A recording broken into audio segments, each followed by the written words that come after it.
कर्मों की सजा। एक गांव था। उस गांव में दो कुत्ते रहते थे। दोनों आपस में गहरे मित्र थे। साथ साथ रहते थे। उनमें से एक कुत्ता काला था, तो उसका नाम कालू था। दूसरा कुत्ता लाल था, अतः उसका नाम लालू था। एक दिन दोनों कुत्तों ने तीर्थ यात्रा करने की सोची, किंतु वे रास्ता नहीं जानते थे। दोनों ने निश्चय किया कि यात्रा आरंभ तो करें, रास्ता तो अपने आप निकल आएगा। फिर एक दिन वह दोनों एक साथ तीर्थ यात्रा पर चल दिए। चलते चलते रात हो गई।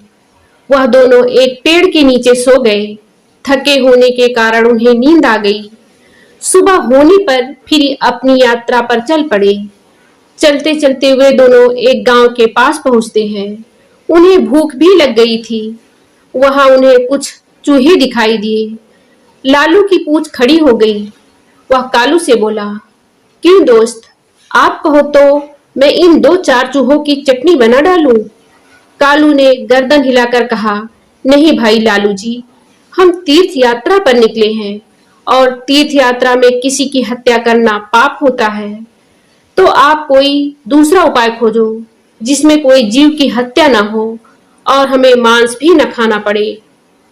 दोनों कुत्ते एक दोराहे पर रुक गए। वहां पर एक मंदिर था।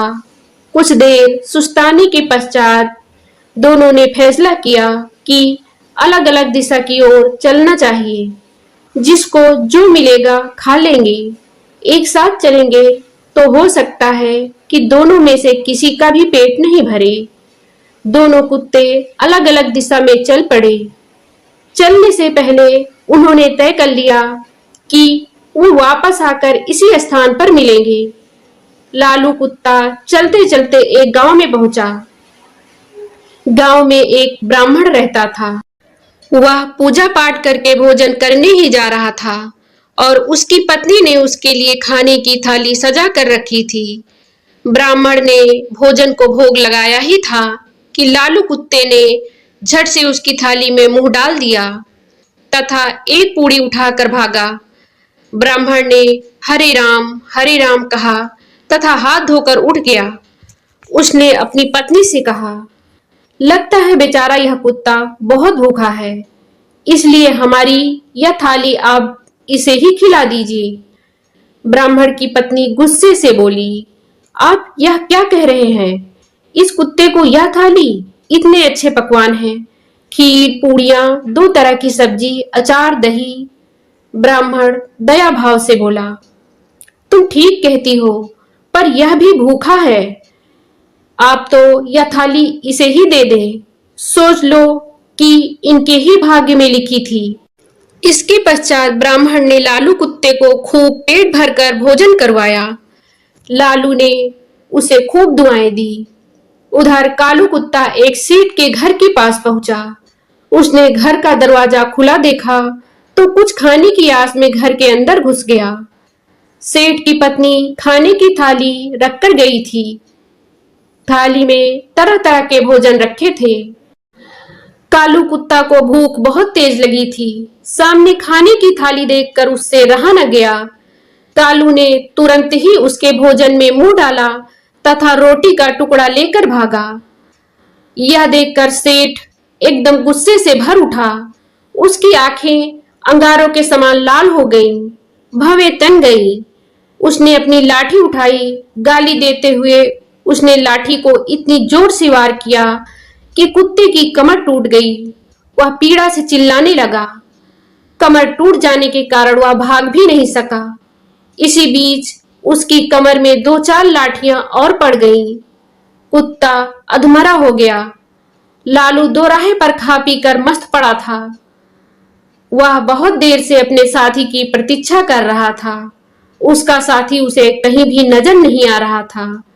लाचार तथा उदास होकर वह दोराहे पर बैठ गया। थोड़ी देर बाद उसे कालू नजर आया। वह लपक कर उसकी ओर दौड़ा। उसकी टूटी कमर देखकर वह बहुत दुखी हुआ और उससे पूछने लगा, भाई, तुम्हारे साथ ऐसा किसने किया? कौन निष्ठुर पापी है जिसने रोटी के पीछे तुम्हारी कमर ही तोड़ डाली? कालू की आंखें भर आईं। उसने पीड़ा से कराहते हुए सारी व्यथा सुनाई। अपनी व्यथा सुनाकर वह क्रोध तथा दुख में डूबकर बोला, मैं उससे अपना बदला जरूर लूंगा। उस सेठ को बताऊंगा कि खुद की कमर किस प्रकार टूटती है। लालू भी कृतज्ञ होकर बोला, मुझे भी उस ब्राह्मण का कर्ज चुकाना है। उसने मुझ पर कितनी कृपा की है। मैं रोम रोम से उसे आशीष देता हूँ। इसी प्रकार बातचीत करते हुए दोनों कुत्ते चले जा रहे थे और तभी कालू कुत्ते ने असहनीय पीड़ा में अपने प्राण त्याग दिए। अपने मित्र को मरा हुआ देखकर लालू कुत्ते को बहुत दुख हुआ और वह भी उसकी जुदाई सहन नहीं कर पाया। उसने भी अपने प्राण त्याग दिए और एक ही पल में दोनों मित्र मृत्यु को प्राप्त हो गए। अब इत्तेफाक से ना तो सेठ को कोई पुत्र था और ना ही ब्राह्मण के। कालू ने सेठ के घर में जन्म लिया। सेठ बहुत प्रसन्न हुआ। सेठ को काफी समय बाद घर में पुत्र पैदा हुआ था, तो सेठ ने पुत्र की खुशी में बहुत बड़ा आयोजन किया, किंतु उसकी खुशी अगले ही पल विलुप्त हो गई। उसे बिजनेस में काफी नुकसान हो गया। घर में इस पुत्र के पैदा होते ही सेठ की पत्नी अस्वस्थ रहने लगी। बेटे के पहले जन्मदिन पर सेठ की फैक्ट्री में आग लग गई।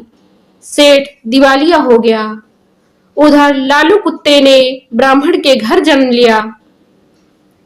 पुत्र के उत्पन्न होते ही राज दरबार में ब्राह्मण की पदवी ऊंची हो गई। ब्राह्मण ने राजा को एक युद्ध में जीतने का रहस्य की बात बताई। राजा युद्ध जीत गया। इससे प्रसन्न होकर राजा ने ब्राह्मण को राज पंडित नियुक्त कर दिया।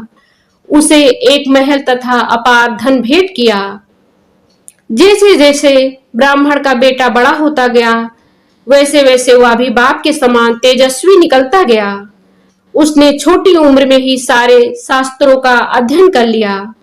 वह बड़े बड़े पंडितों को शास्त्रार्थ में हरा देता था। इससे ब्राह्मण की कीर्ति में चार चांद लग गए। और इधर सेठ का बेटा दुष्ट और नकारा निकला। वह बात बात पर अपने पिता को डांटता था, उसे गालियां देता था। वह जुआ खेलकर बचे कुचे धन को उड़ाने लगा। सेठ बहुत ही दुखी हुआ। एक दिन बेटा शराब के नशे में घर आया और जब सेठ ने उसे ऐसा ना करने को कहा तो बेटे ने नशे में ही पिता को डंडा उठाकर जोर से मारा। सेठ की कमर टूट गई। वह असहनीय पीड़ा से चिल्लाने लगे और अपनी पत्नी से बोले, न जाने किस कर्म का दंड हमें मिल रहा है कि ऐसे कुपुत्र ने हमारे घर में जन्म लिया। अंत में उन्होंने सोचा कि इसको सुधारने का कोई उपाय करना चाहिए। इस तरह विचार करते हुए वह एक बुद्धिमान व्यक्ति के पास पहुंचे। उसने उसके सामने अपनी समस्या रखी। बुद्धिमान व्यक्ति ने कहा कि आप इसकी शादी कर दीजिए। सेठ ने अपने बेटे की शादी करा दी, पर शादी के दूसरे दिन ही बेटे की मृत्यु हो गई। सेठ हाय बेटा करते हुए बोला, बेटा तू तो चला गया और मेरी कमर भी तोड़ गया।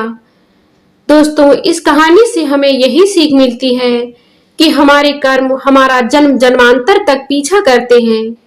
हम जैसा कर्म करेंगे हमें वैसा ही फल मिलेगा, वह चाहे आज मिले या कल, पर कर्मों का फल तो भोगना ही पड़ेगा। अगर कर्म अच्छे हैं तो फल भी अच्छा मिलेगा और यदि कर्म बुरे हैं तो उसका बुरा फल मिलेगा। यदि हम वर्तमान जीवन में हर प्रकार से खुशी और संपन्न हैं तो यह हमारे पूर्व जन्मों के ही कर्म का फल है और यह खुशी ऐसे ही बनी रहे, इसके लिए हमें इस जन्म में भी अच्छे कर्म करने चाहिए, जिससे आने वाले हर जन्म में हम कष्टों से मुक्ति पा सकें।